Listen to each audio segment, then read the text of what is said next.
വിദേശത്ത് നിന്നെത്തിയ 2 ഇന്ത്യക്കാരിൽ നിന്നായി 8.9 കോടി രൂപ വിലമതിക്കുന്ന അതിമാരക മയക്കുമരുന്നായ ഹൈഡ്രോപോണിക് വീഡ് പിടികൂടി. മൊത്തം 25.45 കിലോ മയക്കുമരുന്നാണ് പെട്ടിയിൽ നിറച്ച് കടത്തിക്കൊണ്ടുവന്നത്.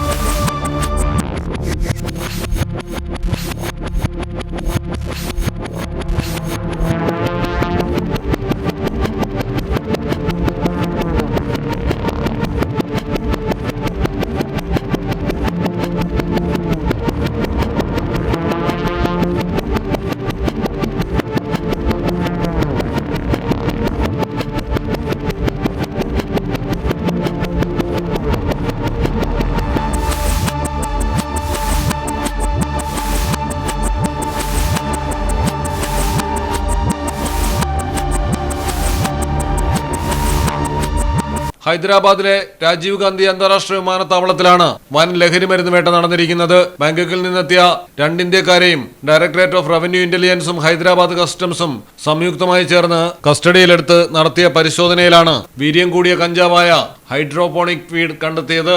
രഹസ്യവിവരത്തിന്റെ അടിസ്ഥാനത്തിലായിരുന്നു പരിശോധന. ബാഗേജിനുള്ളിൽ പാക്കറ്റുകളിലാക്കിയായിരുന്നു ലഹരി മരുന്ന് ഒളിപ്പിച്ചിരുന്നത്.